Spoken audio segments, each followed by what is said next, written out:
The sky split open, a summer cloudburst chasing me down the block. I was 3 months pregnant and soaked to the bone. When I finally reached our door, every light in the house was blazing. Adrian's Jr. stood in the foyer, hair turbaned in one of his towels, wearing nothing but his white dress shirt. The collar gaped wide, her curves flickering in and out of view like an invitation she wanted me to notice. She gave me a sugar-sweet smile. "Sis, Avery was afraid I'd catch cold, so he drove me here to wait out the rain. You don't mind, right?" Adrian didn't even look up from his phone. "Chloe has to sit in on tomorrow's pitch. She'll stay here tonight and ride in with me." He flicked a glance toward the study. "The deal binder I just printed is in there, bring it." I said nothing. I simply slipped the freshly drafted divorce petition between the projector slides. When Adrian scrawled his signature across the bottom in looping strokes, I knew it was finished. The moment I opened the front door, the smell of simmering chicken hit me like a slap. Adrian was watching Chloe lick the last drops from her spoon, tenderness softening the angles of his face. In 3 years of marriage he had never once cooked for me, not when I burned with fever, not when morning sickness had me retching until I saw stars. He'd only frown and tell his chief of staff to order takeout. "Adrian, where did that bird come from?" My voice trembled, his brows snapped together. "The girl's on her period. A little broth won't kill anyone. Luna, stop making everything a drama." Drama? That hen had pecked around my mother's upstate farm for 3 years, fattened for my pregnancy. I hadn't even tasted it yet. I squeezed my phone so hard the case creaked. 56 missed calls lit the screen. When he finally glanced at it, he froze. Chloe twisted her ankle. I had the phone on silent. Silent, so he could chauffeur her through the storm in the Maybach while I trudged home, hair dripping, shoes squelching. His apology was paper thin, and it shredded what was left of my heart. In the master bath I stripped off my clothes. Water beaded on the marble like accusations. My own reflection looked like a stranger. Through the doorway I heard her saccharine voice. "Sorry, Luna, I borrowed Avery's bath towel, hope you don't mind." Mine lay trampled on the floor, streaked with muddy heel prints. My sodden dress clung to me like guilt, and the air conditioning blasted ice across my skin. "Want some?" Adrian called. "There's still a little left, Chloe's basically done." When I didn't answer he raised his voice. "Or change first, then grab the deal binder from the study." Silent, I slid the divorce petition between the spreadsheets. Once I had been the most feared matrimonial attorney in Riverdale. The template in my hands was the one other lawyers killed for. Now it was my own exit ticket. Adrian signed without reading, pen racing like a man late for a plane. Then he disappeared to brew Chloe ginger tonic. She sat hugging her knees, pouting at the puddle of silk on the tiles. "Avery, I can borrow your shirt for tonight, but what do I wear tomorrow? Luna's sizes swamp me, I'm so much smaller." He chuckled, indulgent. "No big deal. Luna's got nothing but time. She'll hand wash and dry them before breakfast." Chloe turned to me, all counterfeit regret. "Thanks, Luna. Cameron gave me this lingerie set for my birthday, pure silk, delicate. Mixed in with her blouse were her lingerie set, lace and ribbons. My nails carved crescents in my palms, but the pain felt distant. I walked out into the downpour without a word. Rain swallowed me whole, and for the first time in months I could breathe. At St. Camilla's Hospital I called in every favor accrued across a decade of litigation. An hour later I lay on a gurney, signing consent for the termination procedure. 3 months of hope scraped away in 10 minutes that felt like eternity. When the cramping finally eased, the last filament that still bound me to Adrian dissolved with it. At dawn the phone began to ring. I declined. He called back 60 times. "Pick up. This is urgent, damn it." Ice-cold Adrian was rattled, his texts practically vibrated with it. When I finally answered he didn't waste breath on hello. "Get to Sterling, now." The cab ride downtown was a mine of gossip. The driver's radio chirped, "CEO Adrian and assistant Chloe seen leaving the same Beacon Hill townhouse this morning, radiant after an apparent all-nighter." On the CBD Jumbotron their faces looped, Adrian and Chloe cutting a crimson ribbon, animated hearts popping like fireworks around them. I felt nothing. By the time I reached the executive suite a gauntlet was waiting. Chloe sobbed prettily in their midst. Adrian faced the glass wall, hands in pockets, jaw pulsing. No greeting, only a barrage of photographs slashing across my cheek. Paper-sliced skin, warmth trickled toward my eye. "Bitch. Where did you get Chloe's intimate photos? Sent them to the whole firm, have you no shame?" The shots carpeted the carpet, our marble bathroom, Chloe naked, steam coiling around her hips. In some, a man's hand steadied her waist. The platinum Rolex I had given Adrian on our anniversary glinted in the frame, so last night he had caught her as she slipped. He had stripped off my first gift to him and draped it over her dripping skin. He had dried her hair, slipped our shared loafers on her feet, rubbed my body lotion across her shoulders. Chloe lifted tear-bright eyes. Luna, if you hate me, say it to my face, but don't destroy me. Today's negotiation decides Sterling's future. You're not just shaming me, you're sabotaging Avery and the whole company. She knelt, scrabbling for the photographs like a wounded dove. Adrian watched, something raw flaring in his gaze. When he looked at me again, his eyes were arctic. Look what you've done. He didn't give me a chance to explain. Adrian strode forward and shoved me to the floor. The fresh surgery site in my abdomen screamed. I sucked in a sharp breath. Adrian, I had nothing to do with this. Before the words were even out, my cheek snapped sideways from the force of his slap. Adrian hit hard. Within seconds 5 crimson welts rose on my skin. Still arguing? You walked out without a word last night. The photographs dropped today. Who else if not you? I know exactly what you're thinking. Chloe is just a kid. Would she really stage this whole stunt herself? Luna, you snapped the shots, and now you're trying to dump the blame.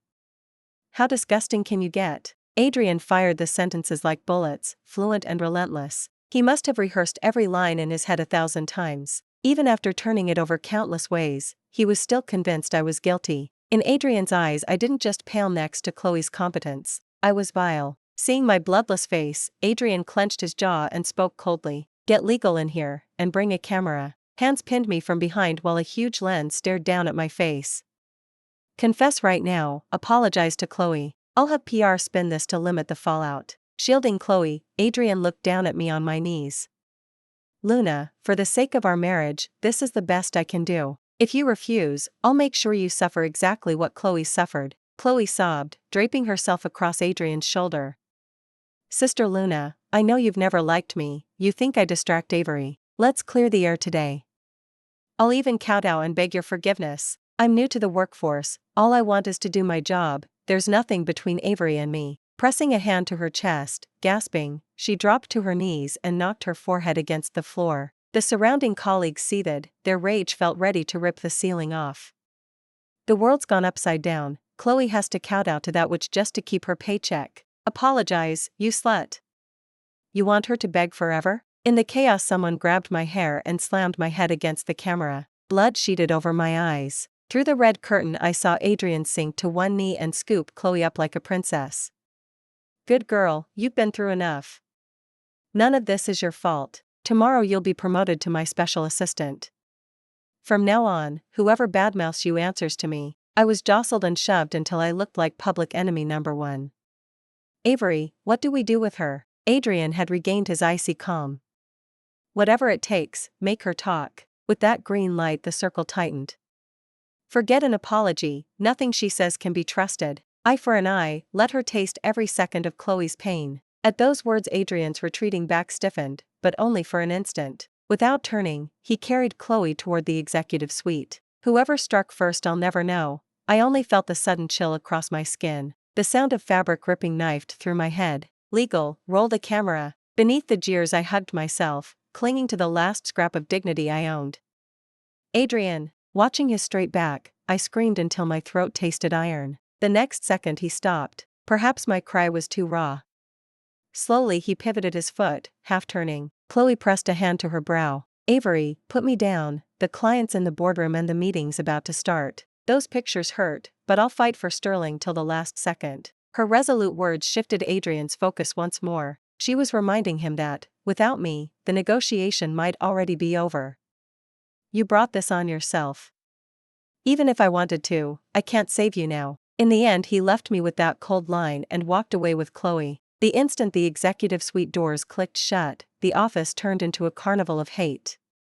Strip her, make her kowtow to Chloe. 99 kowtows, not one less. Cups of coffee and bubble tea hailed down on me. My heart sank past the basement. Looking at the righteous mob, I gave a bitter laugh and backed against the window. Judging by their frenzy, I wasn't leaving Sterling unless I crawled. But why should I bow for something I never did? Apologize to Chloe. I'd say sorry to her only if I were dead. Planning to jump?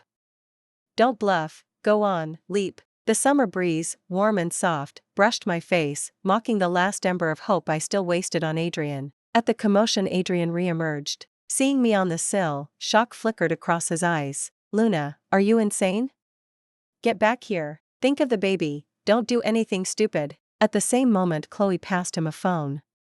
"Avery, the client's ready in the boardroom, we have to go." He took the phone, glanced at me again, worry crossing his face for a heartbeat. But Chloe hustled him toward the elevator. When he turned, another cup of milk tea exploded against my shoulder. The sight of their matching power suits drained me. Ignoring the gasps, I slid the window open and stepped off the ledge. Adrian never heard the screams. He and Chloe boarded the elevator. "Thanks to your edits on the deal binder, Avery, the final tweak was pure genius." Chloe handed him the folder just in time to block his view of my fall. He rewarded her with a gentle smile, yet a vague unease still pulsed in his chest. Long fingers flipped to the last page. There, in bold, waited the divorce petition, already signed by him. His hand froze. When had that gotten in there? Luna wanted a divorce? Just because he'd brought Chloe home for a shower? Even the most clinical legal language. Adrian caught it too, that unmistakable edge and razor-sharp precision that belonged to Luna alone. Every word was crisp, no wasted syllables. Exactly what he expected from her.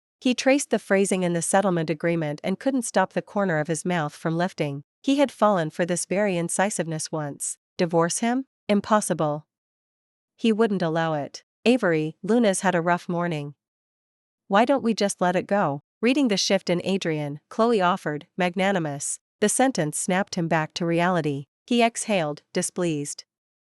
"All these years I've spoiled her, let her walk all over you. Let Luna stew upstairs until we're through here." Even as he said it, a surge of irrational anger rose in his chest. He really had coddled Luna too long, pampered her until she had no idea how high the sky was, until she dared ask him for a divorce. Out of the elevator, Adrian strode to the negotiation room. Chloe didn't notice the shrill ambulance downstairs or the bursts of shouting upstairs. The moment they were seated, the predicted intimate photographs were slid in front of Adrian. Certain this was Luna's doing, he clenched his jaw again. "I sincerely apologize, this was the reckless act of an outsider. I give you my word in Sterling's name, there is no internal strife. Please continue to partner with us in confidence." The words rolled out, polished and rehearsed, but the client's expression stayed amused. Finally, the client's chief of staff spoke. "Cameron, our investigation indicates, this appears to be an inside job." That single sentence crashed Adrian's thoughts. Noting Adrian's ashen face, the client frowned yet signaled the secretary to continue.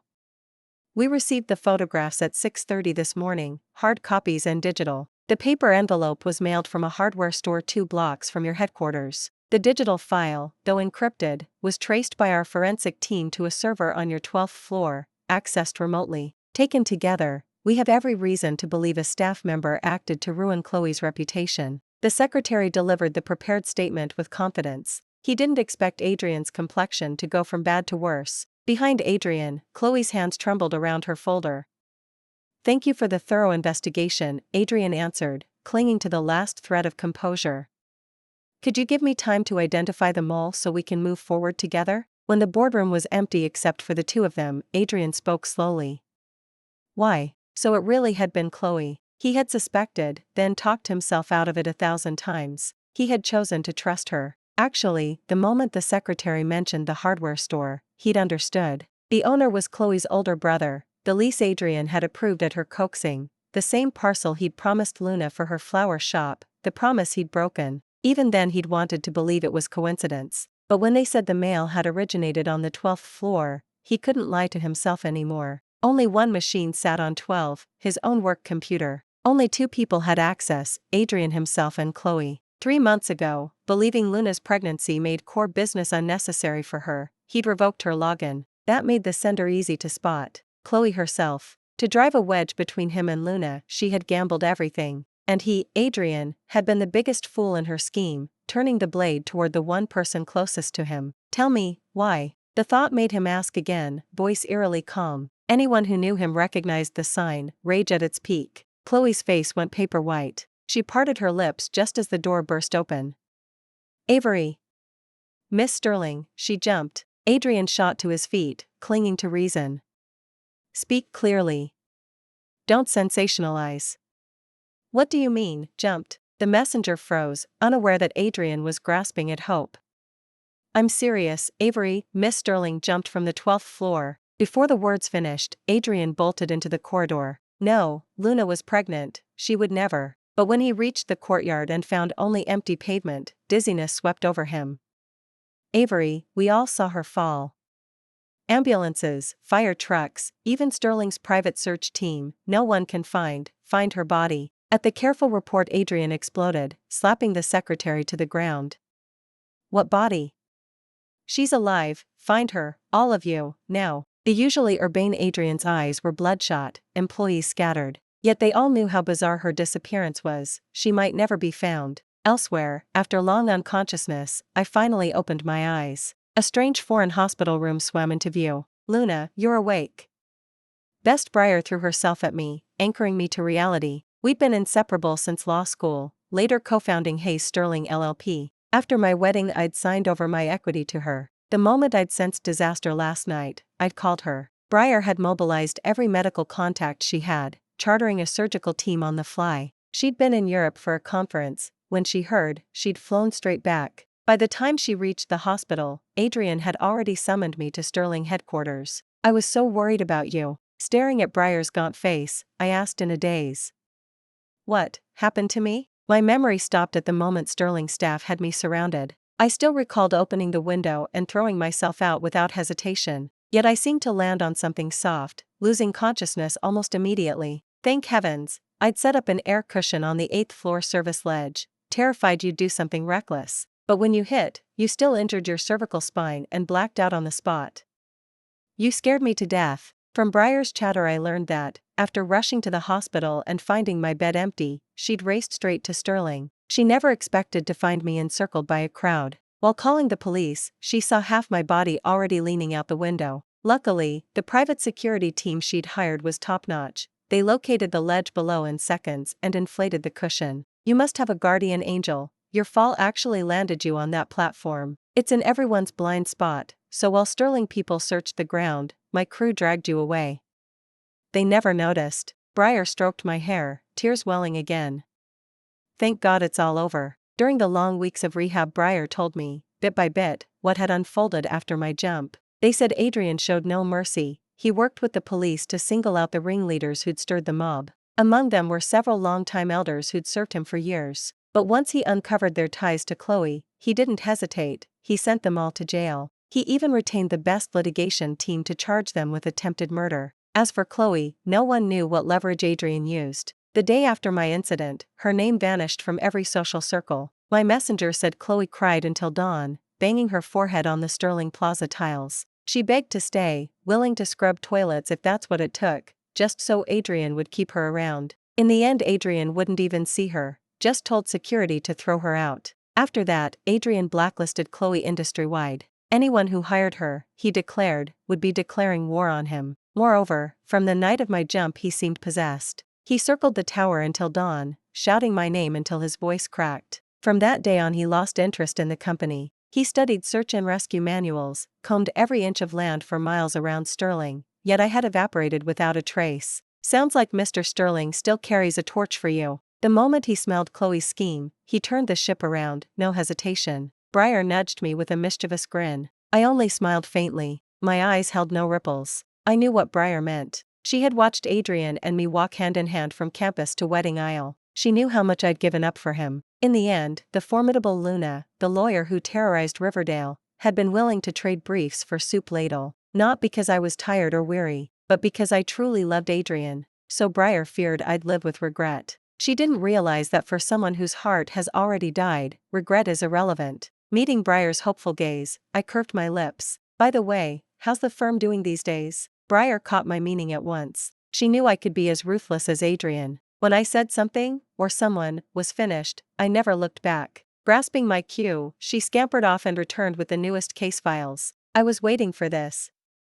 I didn't touch your equity, not even your desk. So, Luna, ready to come back and paint the town red like old times? Seeing her playful face, I laughed from the heart. Soon I checked into a thermal spa overseas and healed completely. Then I flew back, to the opposite coast. Not to hide from Adrian, merely to avoid needless complications. Besides, the firm needed new markets. The moment my feet were planted, we landed a whale. A local conglomerate wanted to sue for unpaid goods. In my entire career, I'd never seen damages this high. If we won, the defendant could face prison. It was also my shot to plant my flag in new territory. I took the case with total confidence, until I opened the defense file and froze. The party we were suing was Adrian, the once almighty Sterling. Luna, maybe I should handle this?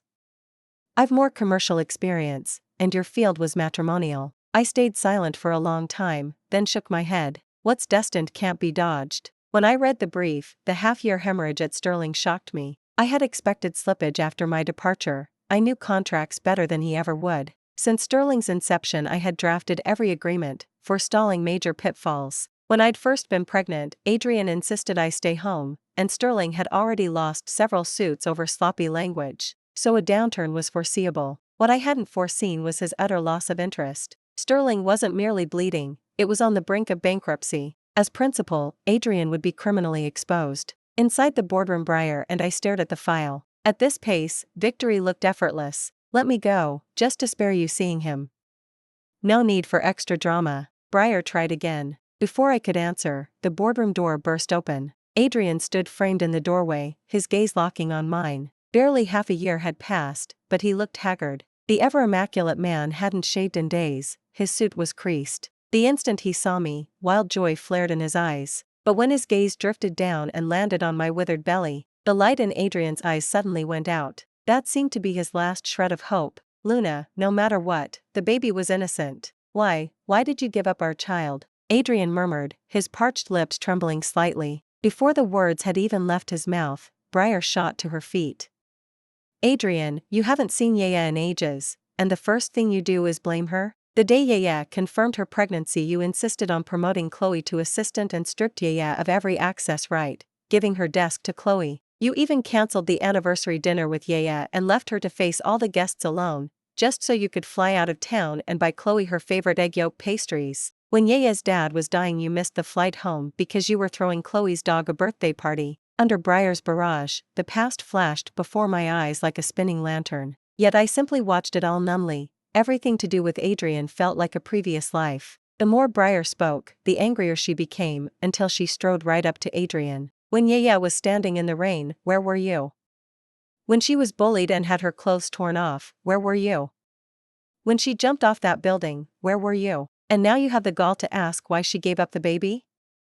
How do you know it wasn't the baby itself that didn't want a father who takes no responsibility, and simply chose to leave this world? In her fury, Breyer raised her hand and slapped him. Each sentence she uttered drained another shade of color from Adrian's face. When she finally mentioned my suicide attempt, he squeezed his eyes shut in agony. I motioned for Breyer to calm down, then spoke to Adrian in a flat voice. We've come this far, there's nothing left to say. I had imagined reuniting with Adrian countless times. I thought I would cry, interrogate him, maybe even slap him twice. But now I felt only bone-deep weariness. So tired I couldn't even lift a hand. Looking at Adrian felt like looking at a stranger. Sensing the chill in my tone, Adrian's frame shuddered. Luna, are we truly beyond hope? He reached out, practically pleading. I've dealt with Chloe, I swear it was only an accident. Please, forgive me, all right? With Breyer and the chief of staff watching, tears slid down his face. I only gave a bitter laugh. An accident? In your eyes, is everything just an accident, while you remain the innocent victim, the one who was misled? Word by word, I watched him freeze. Seeing the dawning comprehension on his face, I let out a contemptuous chuckle. If Chloe hadn't grown too greedy at the end, if she hadn't insisted on finishing me off, you would certainly have thought my asking for a divorce completely irrational. As if I'd stood in the rain one night and woke up melodramatic the next morning. As if filing for divorce were nothing but a cry for your attention. But Adrian, what you don't know is that I had already lost faith in you. From the day you hired Chloe, I stumbled across a saved template for a divorce petition while tidying my laptop. I'd told myself it was coincidence. Later I realized it might have been heaven's final warning. Fortunately, I seized it. I handed Adrian the complaint, watching his bloodless face. So none of this was accidental. Every step of our collapse left footprints. Your indulgence gave Chloe her opening. From the day you promoted her, the ending was set. Adrian, always so confident, believing he could juggle every entanglement, until it all crashed down on him.